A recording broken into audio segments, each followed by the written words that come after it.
Hi, I'm Cameron. This is Jake. We're from Legacy MMA. Today we're going to go over the ins and outs of how to do a tie kick. So a tie kick is one of those moves that is commonly misconstrued. People believe it's actually a round kick. It is not. A tie kick is a kick unto itself. It does have similarities to the round kick, but it's quite different. It's significantly more powerful. It is a little bit slower. There are some risks and some rewards you kind of have to weigh. But using a proper tie kick is one of those weapons that can be just absolutely devastating. It takes away your opponent's ability to move, that sciatic nerve, it seizes up, it makes it hard for them to kick back against you. The best example I can give is either watch Edson Barbosa or some of the older Jose Aldo videos, even Justin Gaethje in the UFC. These guys really use the tie kick. And the thing that they do different, one of the things that really makes them exceptional is this.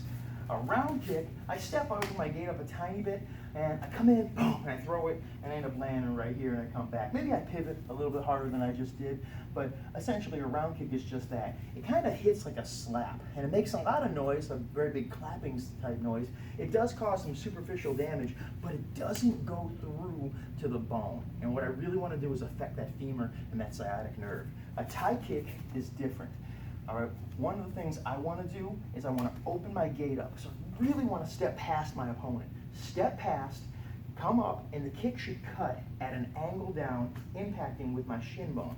I'm up high, boom, I drive. My knee should be bent when I hit, so that way I can and push out. If Jake was to move away from me, I come in, bam, down and through, and right back in to my fighting stance. It does open you up for some counters, but a proper tie kick is just crushing. Like I said, Edson Barbosa, probably the best active example of a fighter that utilizes the tie kick and has won his fights with many tie kicks. Justin Gaethje as well.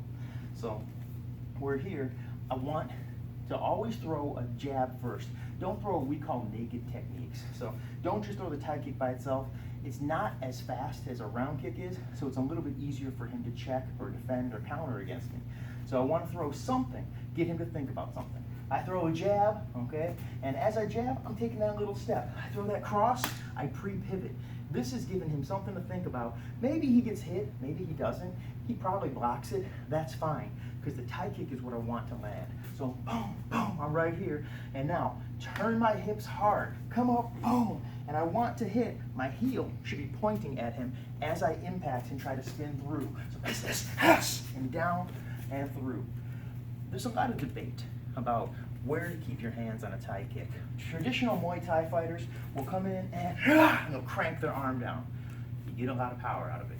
But as we've seen, many guys get knocked out in the UFC because they'll eat that shot. I'll come in and boom, and he'll just wreck me with a shot, knowing I'm going to try to land that against him. So we always train our guys, hands up, elbows in, even though you lose some force. Step, open, turn, boom, drive that kick down and through. That's, you want to hit right on the sciatic nerve. It's called time on target. Essentially, your leg staying there, spinning your body through, boom, and it just grinds on the leg, causes tiny little concussive ripples towards him, and it starts to hurt his leg a little bit more, makes it seize. Hopefully, a few kicks in, he's really tired and it's taken a lot out of him. All right, we'll step over here towards the back. So, a proper tie kick, again, I'm gonna throw some techniques first. If you're just working on drilling the tie kick, practice doing the tie kick by itself a bunch of times, get it down, make sure I come in, I throw, bad tie kick. My leg didn't pivot. So I come in here, I didn't step, lousy tie kick. You may want to video yourself.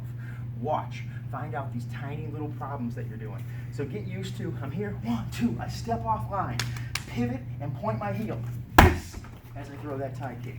I'm here, heel points, grind through. One last thing I wanted to bring up. You really, really want to impact with the shin bone. This part, the front. Your leg should be turned over to the point where it's almost at a downward angle. Bas Rutten has a really good video online telling you why and how you can break your shin bone. But essentially it comes down to your shin bone is long and narrow this way, and you have a good striking surface at the front. But if I hit right here, more this way, doesn't seem like a big deal, but I didn't turn the kick over. But when I do that, if Jake's here checking against me, if I come in for that kick and I don't turn it over, Okay, boom. Basically, it makes my leg much more susceptible to folding over. And if you ever watched Anderson Silva's leg fold, you see how that one was terrible. There's plenty of videos online of that gruesome kind of stuff. That's not really what we want to focus on. But make sure you come in, turn your hips over, shin to shin. It hurts like crazy.